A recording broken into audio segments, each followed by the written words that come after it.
बिहार में भूमि सर्वेक्षण का कार्य चालू हो गया है और हर कोई ऑफलाइन या ऑनलाइन आवेदन कर रहा है।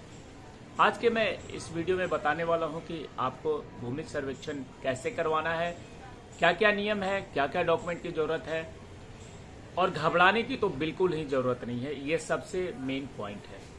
चलिए वीडियो की शुरुआत करते हैं। कुछ अफवाह फैली हुई है लोगों के अंदर, और खास करके ऐसे लोग अफवाह फैला रहे हैं जिन्हें कुछ जानकारी नहीं है। बिहार में जो अफवाह है कि सितंबर तक ही समय है भूमि सर्वेक्षण करवाने का, ये यानी कि बस इसी महीने तक जो भी डॉक्यूमेंट देना है दे दो, जो भी अप्लाई करना है कर दो, और अगर नहीं करते हो तो आपका ये भूमि सर्वेक्षण नहीं होगा, आपकी जमीनें चली जाएगी। ऐसे ऐसे झूठी अफवाहें फैल रही है, लोगों को डराया जा रहा है। लेकिन आपको इन सब बातों पे ध्यान नहीं देना है। कुछ भी जानकारी इकट्ठा करिए तो पूरा ही जो परफेक्ट सोर्स है वहां से इकट्ठा करिए। मैं आपको बता दूं कि आपको हड़बड़ा करके जल्दीबाजी में आवेदन नहीं करना है, न तो ऑनलाइन आवेदन न तो ऑफलाइन आवेदन। पूरी तरीके से सबसे पहले अपने जो जमीन के कागजात हैं उनको इकट्ठा करें। अगर कागजात आपके पास अवेलेबल नहीं है तो जो सरकारी कार्यालय है, अंचल कार्यालय में जाएं, वहां से कागजात की सच्ची प्रतिलिपि मिल जाएगी। समय लग सकता है, भीड़ ज़्यादा है क्योंकि हर कोई अफरा तफरी का माहौल है, तो इसमें आपको परेशान होने की ज़रूरत नहीं है। 2 दिन, 4 दिन, 5 दिन, 10 दिन का समय लग सकता है। सबसे पहले आप अपने कागजात इकट्ठा करें, क्योंकि कागजात में अगर कमी रहेगी तो आपको परेशानियों का सामना करना पड़ सकता है। तो थोड़ी सी लापरवाही से आपको बड़ी परेशानी आगे चल करके आपको ज़्यादा भाग दौड़ मचाना पड़ सकता है। तो इसलिए सबसे पहले आप कागजात को इकट्ठा करें। और मैं बता दूं कि जो सर्वेक्षण है इसका अभी कोई अंतिम तिथि तय नहीं किया गया है, यानी कि अभी सब कुछ ओपन है।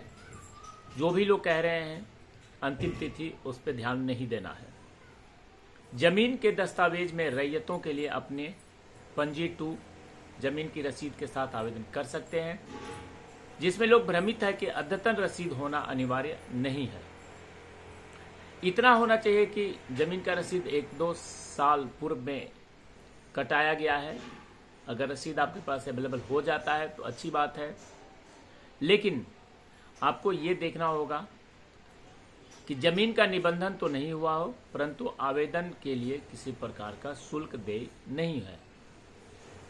यानी कि आपको जमीन के केवाला की कॉपी आपके पास है, आपने म्यूटेशन नहीं कराया है, आपने रसीद नहीं कटाया है, तो जो भी डॉक्यूमेंट आपके पास अवेलेबल हैं उसको आप इकट्ठा करें। और ज़मीन का जब आप इकट्ठा कर लेते हैं सारे डॉक्यूमेंट, उसके बाद एक मुख्य जो ज़रूरी चीज़ है वो ये है कि अगर आपके पूर्वजों ने, बाप दादा ने ज़मीन का बंटवारा नहीं किया है और कागजात भी उन्हीं लोग के नाम पे अभी है, तो वंशावली तैयार करना है। वंशावली के बारे में भी बहुत अफवाह है। पहले ये नियम था कि सरपंच के माध्यम से वंशावली बनाने का था और सरपंच के हस्ताक्षर और मोहर लगने थे, लेकिन इस बार ये नियम को चेंज किया गया है ताकि आपको किसी प्रकार की दिक्कत ना हो। आसान प्रक्रिया बनाने के लिए वंशावली आपको खुद तैयार करना है। स्वघोषित मतलब कि आप जो भी जानकारी दे रहे हैं वो सही दे रहे हैं, तो आपको खुद जानकारी इकट्ठा करके वंशावली बनाना है। हाँ, वंशावली में एक चीज़ ध्यान रहे, परिवार की जो लड़कियां हैं, खास करके बुआ, बहन और बेटी, इनका भी पूरा ब्यौरा आपको देना है। कोई भी ब्यौरा छुपाना नहीं है, कोई भी ब्यौरा छोड़ना नहीं है। अगर आप किसी भी ब्यौरे को छोड़ते हैं तो आपकी ये वंशावली रद्द मानी जाएगी, क्योंकि जो वंशावली आप देंगे बाद में उसी ग्राम सभा में उस वंशावली को प्रस्तुत किया जाएगा गांव वालों के बीच में, और गांव वाले उस वंशावली को देखेंगे, और अगर आपने किसी का नाम छोड़ दिया है या किसी का नाम आपने छुपा दिया है तो आपत्ति दर्ज होगी वहां पे, और जब आपत्ति दर्ज होगी तो आपकी वो वंशावली कैंसिल मानी जाएगी। तो इस बात का बिल्कुल ध्यान रहे कि आपको वंशावली में कोई भी कमी नहीं करनी है, क्योंकि वो वंशावली जब पास होगा गांव से, फिर उस पे सरपंच हस्ताक्षर करके ओके कर देंगे। तो ये जमीन के कागजात, वंशावली, इसके बारे में बिल्कुल ही आप कोताही न बरतें, ध्यान रखें। जब से सर्वे का कार्य आरंभ हुआ है तब से हर जगह के, हर जिले के लोग अपने खतियान प्राप्त करने के लिए जो जिला अभिलेख कार्यालय है वहाँ पे जाकर के लंबी लंबी लाइनें लगा करके खड़े हो जाते हैं। भीड़ लगातार वहाँ पे रहती है। करीब एक दिन में 300 से 400 लोगों को खतियान मिल रहे हैं। इन परेशानियों को देखते हुए सरकार ने ऐसी व्यवस्था बनाई है कि आपको कहीं भी लाइन लगाने की ज़रूरत नहीं है, आपको भागने दौड़ने की ज़रूरत नहीं है।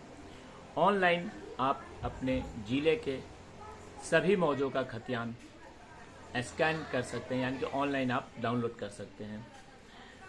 कभी कुछ मौजों के खतियान अवेलेबल नहीं कराए गए हैं ऑनलाइन, लेकिन काम चल रहा है, जल्दी से सारे डॉक्यूमेंट ऑनलाइन हो जाए। तो आप जब जाएंगे, बिहार सरकार की वेबसाइट है भूलेख पे आप जब जाएंगे या dlrsbihar.gov.in पे आप जाएंगे तो आपको सारे डॉक्यूमेंट वहाँ पे मिल जाएगा। साइट थोड़ी स्लो चल रही है क्योंकि भीड़ बहुत ज़्यादा है।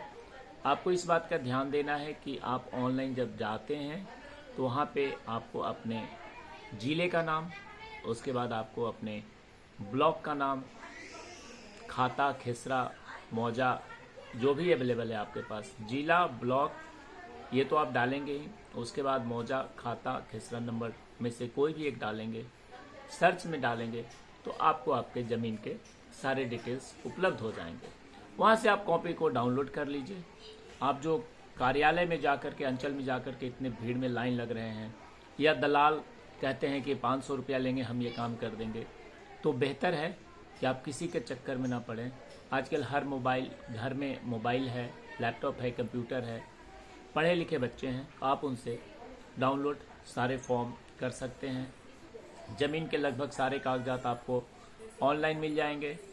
वंशावली खुद बना लेंगे और ये सारे कागजात इकट्ठा करने के बाद, वंशावली बनाने के बाद आप ऑनलाइन आवेदन कर दीजिए, या ऑफलाइन भी जा कर के आवेदन कर सकते हैं। प्रक्रिया बहुत आसान है। थोड़ा सा धैर्य, इत्मीनान रखने की ज़रूरत है, घबराने की ज़रूरत नहीं है। ये ज़मीन का सर्वे जो हो रहा है इसमें आपका कोई नुकसान नहीं होने वाला है।